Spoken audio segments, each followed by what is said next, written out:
You have probably seen Squid Game, or at the very least, heard about it. Hundreds of desperate people, drowning in debt, receive a mysterious invitation. They arrive at an unknown location, hoping for a second chance. But instead, they find themselves trapped. Every move becomes a test of survival. A game where losing means dying, and the winner walks away with a fortune. It sounds like fiction, a twisted parable about modern society. But there's one question I can't quite shake. What if there's more truth to it than we think? What if Squid Game wasn't just a story, but a reflection of something real? I'm not talking about the viral rumor of a 1986 bunker in no man's land. That story has been debunked, but there is something else, something far more disturbing. A real place with real people and real victims. Today, I will take you through a piece of history most people have never heard about, or were never meant to. A hidden chapter from South Korea's past, a place where uniforms, silence, and suffering ruled. A place that may have inspired the darkest parts of Squid Game. And once you hear the full story, you might never watch the show the same way again. Part 1. Inside the world of Squid Game. On the surface, Squid Game is a thriller, a deadly competition where the stakes are high and the visuals unforgettable. But underneath the bright colors and stylized violence, there's a darker, more intimate story being told about people pushed to the edge of society. Each contestant arrives voluntarily, but not out of curiosity, out of desperation. They've been crushed by debt, betrayed by systems meant to protect them, left with no dignity, no future. The invitation to the game promises something that no one else has offered, a way out, a second chance, or at the very least, a clean slate, no matter the cost. They enter a surreal space, cut off from the outside world. A facility with maze-like hallways painted in cheerful pastel colors, pinks, greens, yellows, like a child's playground. But it's not a place for children. It's a trap, a prison dressed as a game. The contestants are stripped of their names and assigned numbers. They wear green tracksuits, all identical. No jewelry, no phones, no individuality. In the dormitory, they sleep stacked on metal bunk beds, under constant surveillance. Cameras are everywhere. There is no privacy, no freedom, only rules and consequences. Their captors wear hot pink uniforms with black masks that hide all emotion. Circle, triangle, square, the shapes denote rank, but none of them speak. They enforce the rules with silence and guns. They are nameless, faceless, obedient, and merciless. The games themselves are taken from childhood. Red light, green light, tug of war, marbles, simple rules, innocent on the surface, but losing means death. The contrast is chilling. Familiar games used as tools of execution. The show doesn't just shock you with violence, it unsettles you with the idea that something so innocent can be weaponized, that human life can be reduced to entertainment for the rich, that people can be treated as disposable, and most hauntingly, that they would still come back. Because in the show, after seeing the truth, many contestants choose to return. Why? Because the world outside is just as cruel, just as hopeless. At least in the game, they have a chance. This is the real horror of Squid Game. Not the blood, not the games, but the realization that society has created conditions so unbearable, so desperate, that dying in a game feels more bearable than living another day in debt. And this feeling of helplessness, of being controlled, used, and discarded, it isn't pure fiction. There are places in real history where these conditions weren't acted out, but lived, where people were locked away from the world, where they were dressed alike, watched, punished, and silenced, where power was absolute and suffering was routine. One of those places was a welfare center in South Korea. Its name was Brothers' Home, but what happened inside was anything but brotherly. Part 2, Behind the Fence, the real-life game of Brothers' Home. At first, it looked like a place of charity. Brothers' Home, a Christian welfare center in Busan, South Korea. To the public, it was described as a rehabilitation facility for the homeless and vulnerable, a place where society's most fragile would be sheltered, fed, and taught discipline. But if you stepped behind the gates, the story changed. The people who lived there didn't arrive by choice. They were taken. Starting in the late 1970s and continuing through the 1980s, South Korea was transforming rapidly. Skyscrapers were rising, the economy was booming, and the government, under military rule at the time, wanted the country to look polished and orderly, especially in the lead-up to the 1988 Seoul Olympics. That meant cleaning the streets, literally. Police were instructed to remove so-called vagrants, but this term was broad, dangerously broad. It didn't just mean the homeless, it included street children, runaways, beggars, disabled people, sex workers, and even ordinary citizens who were simply poor or looked unpresentable. People were rounded up in the middle of the day, no warning, no trial, no record. They were pushed into trucks and disappeared. For some families, loved ones never came home. For others, it took years to learn what had happened. One of the main destinations, Brothers' Home, from the outside, the center claimed it was helping. Inside, it was a locked compound with armed guards, concrete walls, and surveillance. It held thousands, as many as 4,000 at its peak. But they weren't being helped, they were being used.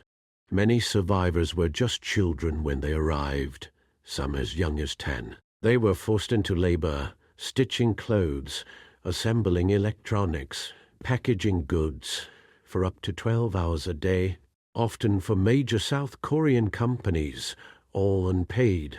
The profits pocketed by those running the center.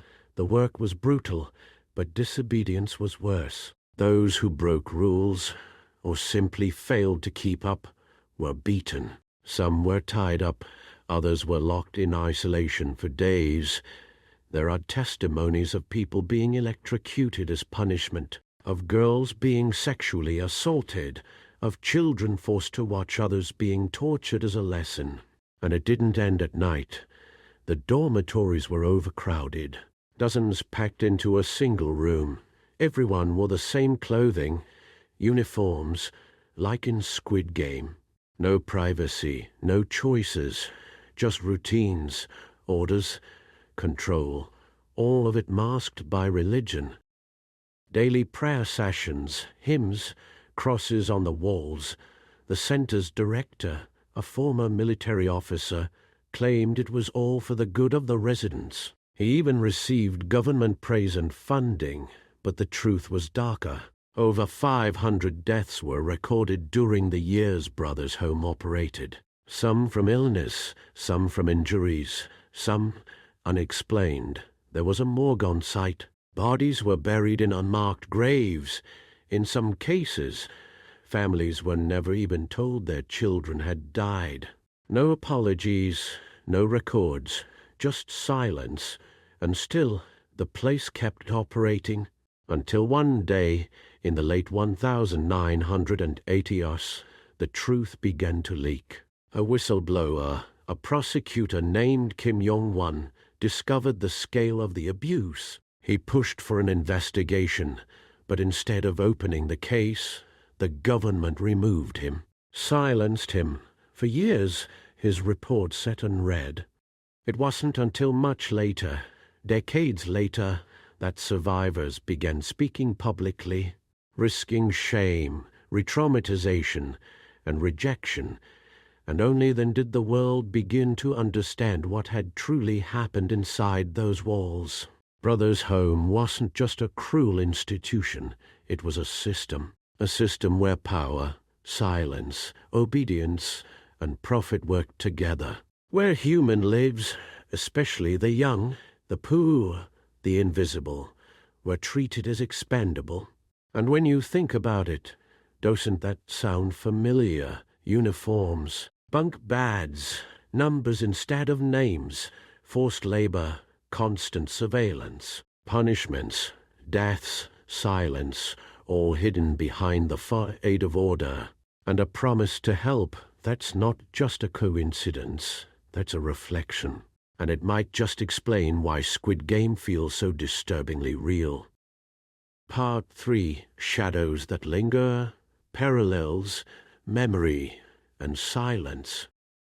When Squid Game exploded in popularity, millions were captivated by its shocking visuals and ruthless logic. But for some viewers, especially in South Korea, the show felt less like a fantasy and more like déjà vu, an echo of something painfully real, half remembered and half buried. So, is it possible that a global phenomenon like Squid Game could have roots in a chapter of history so many never learned about? Or is it simply that certain patterns of control, cruelty, and commodification of suffering repeat themselves, seeping from reality into fiction, whether consciously or not? Let's look closely at the details.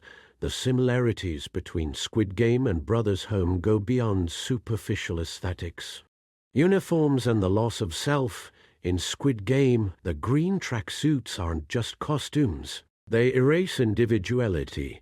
Each player is stripped of their name and identity, reduced to a number, a statistic in a deadly contest. Their clothes, their hair, their very presence are standardized. Brothers' Home used the same logic. Residents, regardless of their age, background, or story, were dressed in identical uniforms. There were no personal belongings, no chance to express yourself. Survivors remember the feeling of becoming invisible, of losing the small freedoms that made them human. One former resident described it as, "You disappear. No one cares who you are. You're just a body."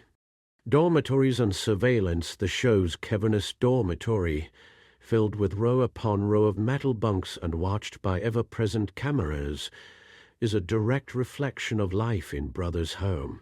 Survivors describe crowded sleeping halls, often with dozens or even hundreds in a single room.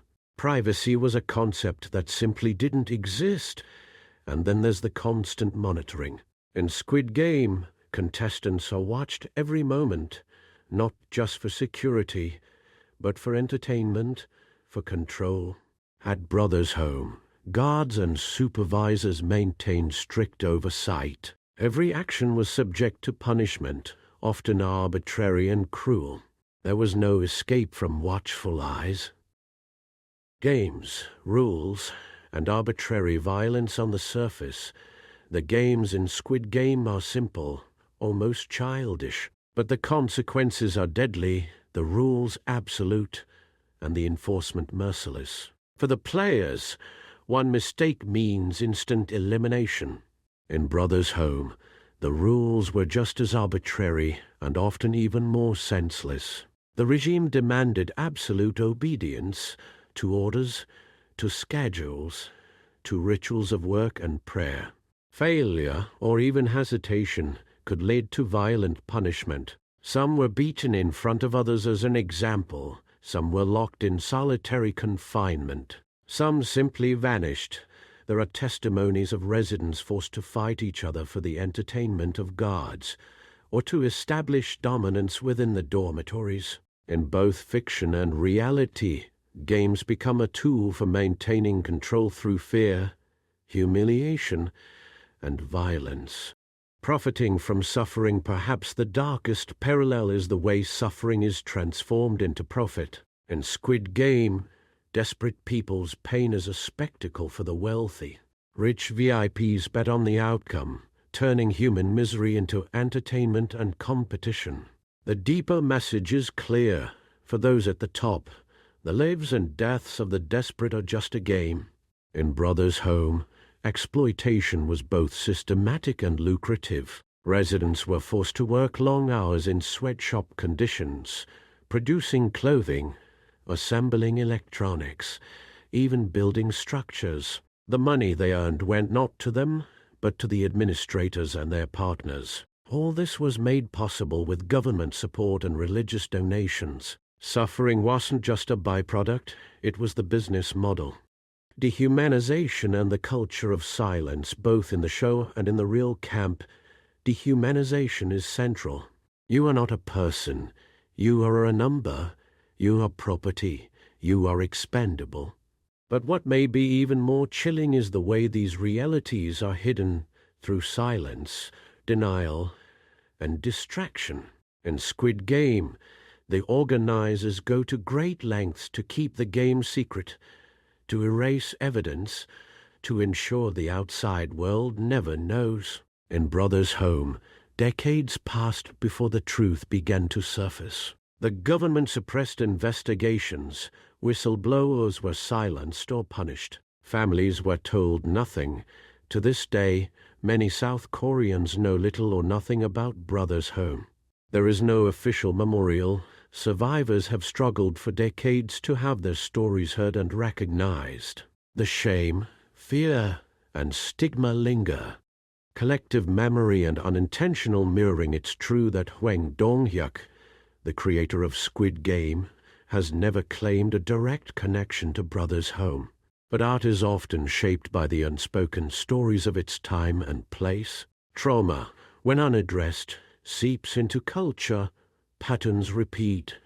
Warnings emerge in unexpected forms. Many Korean viewers recognize the show's underlying pain. For them, the fictional games mirrored real-life suffering, not only from Brothers' Home, but from a broader history of authoritarian rule, poverty, and social exclusion.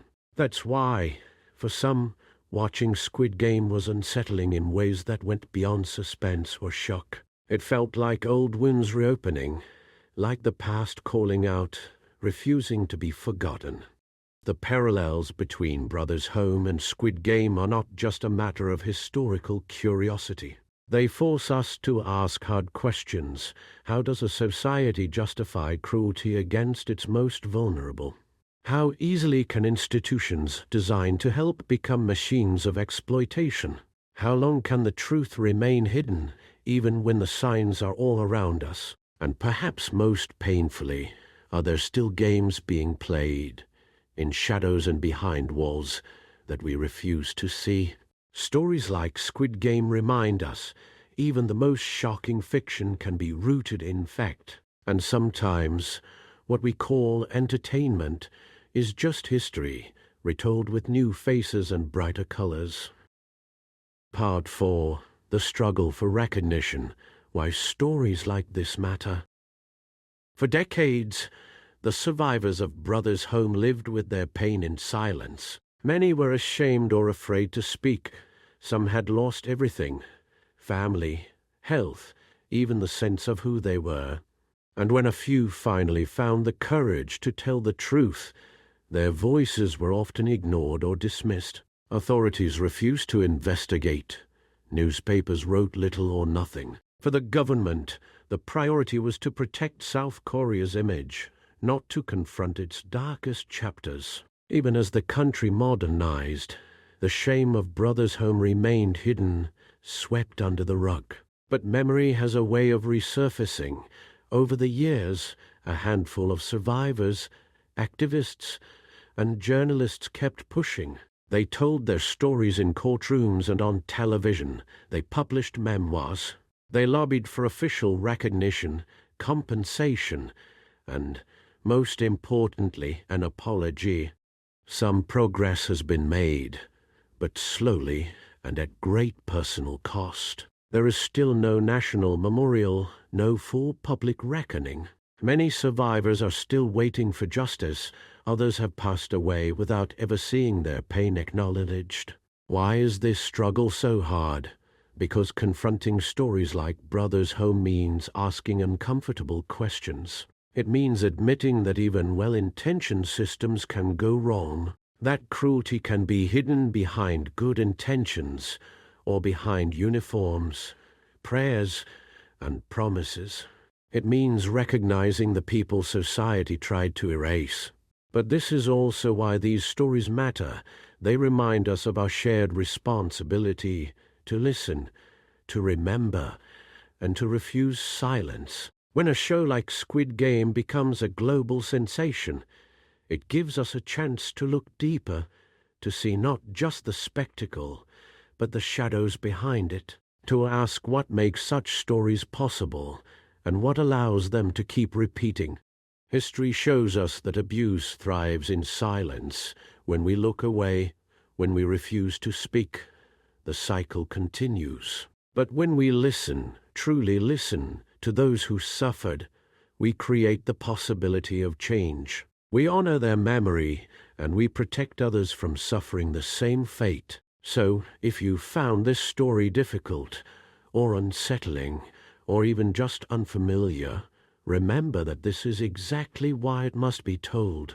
Because somewhere, even now, someone is waiting to be heard. And every time we break the silence, we take a step towards a world where stories like Brothers Home are never repeated.